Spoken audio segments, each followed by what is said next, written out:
Welcome to LSC. It's Sports Time. I'm your host, Bob Hintz. Today I have with me Booker Cox, former football player for Bill D at Phoebus High School. Welcome. Hey, how you doing? I'm doing fine. Glad to finally get you in here. We've had a couple of bumps along the road, but we got you in here, and we'll talk a little bit about growing up, because you grew up in the Phoebus area. Yes.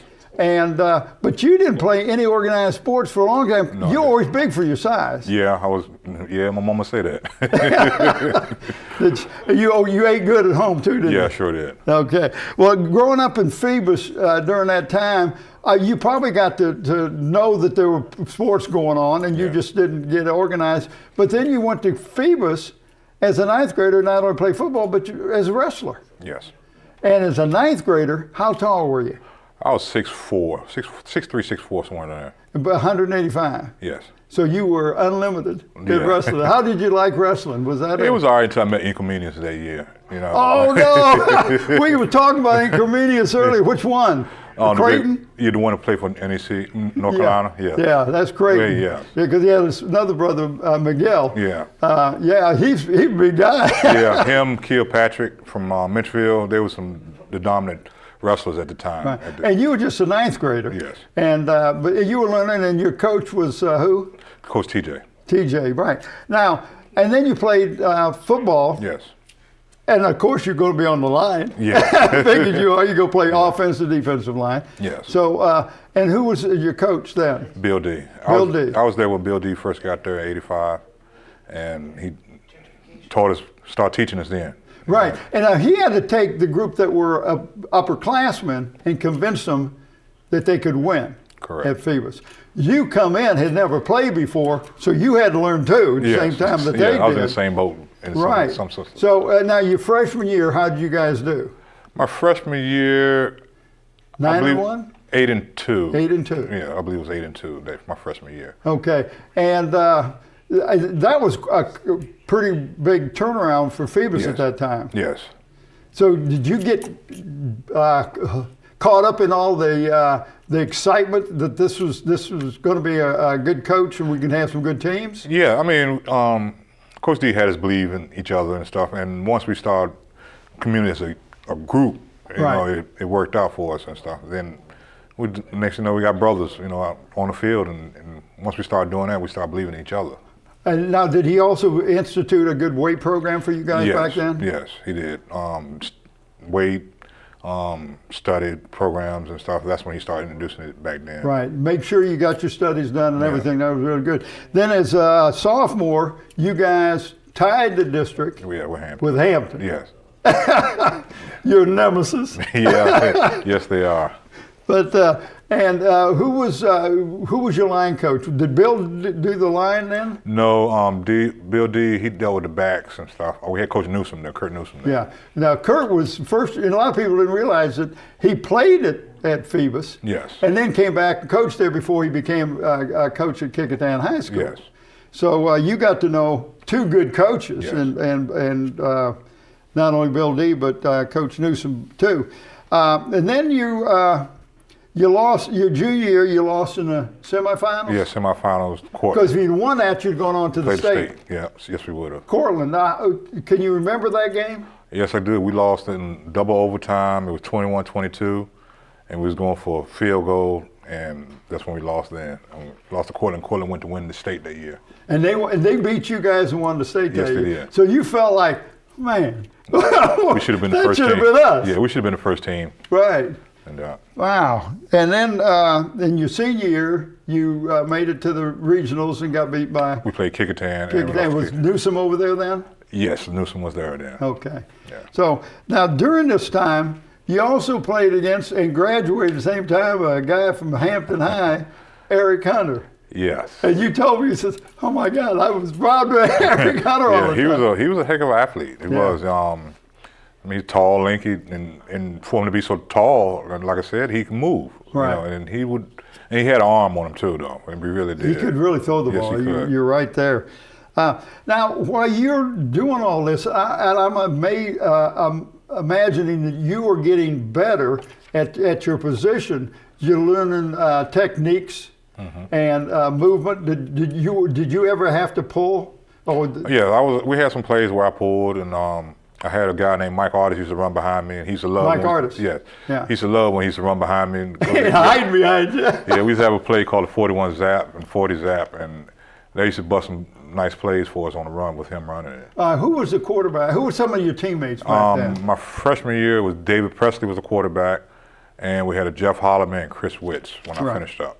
Okay, so you got to play some pretty good athletes back then, and I would imagine learned quite a bit from not only Coach D, but just the camaraderie, because you never had that before. No, sir. So that had to make you feel kind of special, because I know being part of a team is special. Yes, it is. It kept me out the streets, kept me busy. My mother and father, they were happy that I was in something organized, something to keep me occupied, and which it did. It kept, when I got home, I was too tired to do anything else. So it just kept me occupied. Well, and we were talking earlier too, that you grew up on the street on Taylor. Yes. Right, and who's one of your best friends? Big Walter Brantley. Big Walt Brantley.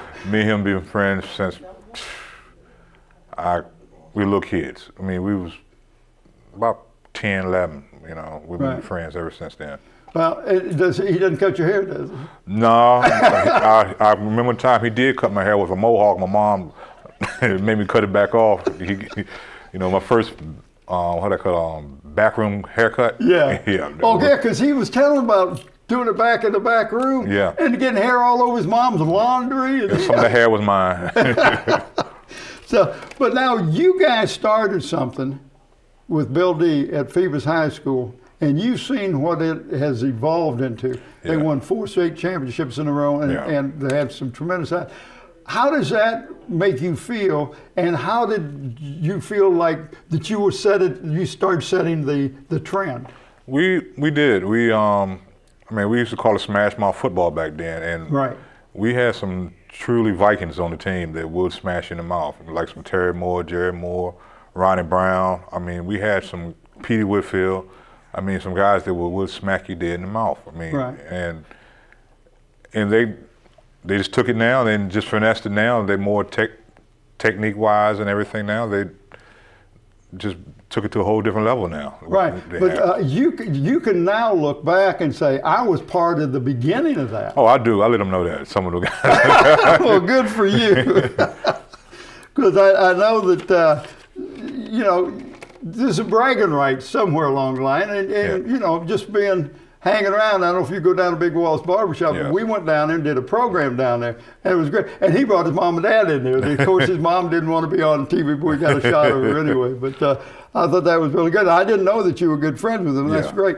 You graduate, and you go down to Winston-Salem State. Yes, sir. And go play football. Yes. And just didn't work out. No, it didn't. It just didn't work out there. Right. So now, you come back, but you're still in your mind, though, hey, I got to get some education. Correct. So you take some classes over at Thomas Nelson, New Horizon, as far as trade classes and stuff, because I knew I had to do something with my life. Right. So you wanted to get a trade. Yes. And you got a trade. Yes. And that is electrical. Electrical. Yes. And it's been good to me.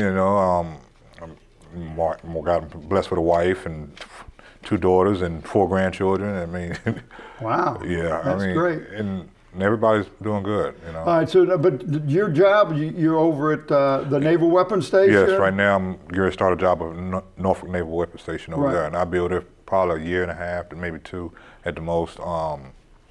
And it keeps me busy. I mean. Okay. Now, and you are a supervisor. Yes, I'm a You superintendent. have people working underneath you that you have. Got a coach. Yeah. Yeah. I can go from a small crew to a big crew up to 30, 40 guys I have had up under me. Right. It depends on the job itself, Right. Now, you did some coaching. Yes. Talk a little bit about that. I had a buddy of mine at work asked me to come out and help him coach. And I said, he said, the kids, he said, you can help me out. So I went out there and started working with them. The next thing I know, it was 7 years later, and I enjoy working with the kids. I really do. I like giving back to the community because some of the kids, you can see yourself in them, some of the dumb things they do. Some of the things that you were doing. Yeah, and you can kind of, pull them to the side and talk to them. And I had so many parents come to me and say, I don't know what you said to my kid or whatever, but you really helped them, And I have parents that call me every now and then that say, he's acting up or whatever. And, you know, can you talk to him or whatever? You know, Right. anytime. I mean, I just like talking to kids though. You know? Well, and that's part of what you have learned yourself, because you got some help along the way. Yes, I did. And now you're helping other people. So now when you're running a big crew, and so you have to make sure they do everything. It's like playing ball, isn't it? Yeah, In you a got. sense. It's like it is when you sit back and look at it, because you got to deal with different personalities, and then you got to use everybody's strongness and the weaknesses, and use it to your advantage. Right. The same thing as we was coaching football. You use it, you know, you take the strengths and the weaknesses, use it to your advantages. You know. So then we're going to kind of wrap this up. But you're talking to these kids, and I love that, because a lot of people don't realize that once you're done playing, you're not really done, Right. because now you're giving back to the community. What is some of the things that you find that you talk to the kids the most about? Pay attention, listen. You know, think before you do. That's the biggest thing. Think Right. before you do. If you think before you do, it'll help you out a lot, because you know, kids are just spontaneous. They just want to just run around 100 Well, miles. just react. Yeah, and they just want somebody to talk to most of the time. And Right. and if you spend the time with them, you won't have to worry about them so much later on. Do you find some of the kids that are that have only one parent? Lots. That they start looking up to you Yes, as a yes. father figure? Yes, so it's more than a lot of people realize. You know, Right. there's a lot of single parents out here. I mean, it really is. It's sad, but it is though. Right, but it must make you feel good to have those kids come to you to get just to give them your ear, just listen to them. Yes, I mean, I love. I mean, just sitting there listening to them, and especially when they go to high school and some of them do good. I mean, that makes you feel good, because you had something to do with that. You know, Right. some of the things that they did. You know, so I mean, if I can just give them one phrase, and they can learn it, and then it helps them out later on in life, would be good. You know what I mean? Well, let me tell you, you're going to have helped some people, and you'll never know about it until one day they'll come back in, and they're going to be your age you are today, and they'll say, "You remember when you said that?" And you'll say, "Yeah, I do." I mean, because I remember things. I remember things from Coach D and Kurt Newsom and McIntyre used to say to us when we were little, and I could see it helps me in the days of life. You know, Right. today. You know, so it works out. Well, I appreciate you coming in. I appreciate being here. I want to thank you for tuning in to LSC and Sports Time. I want to thank my special guest, Booker Cox. I'm your host, Bob Hintz. Till next time.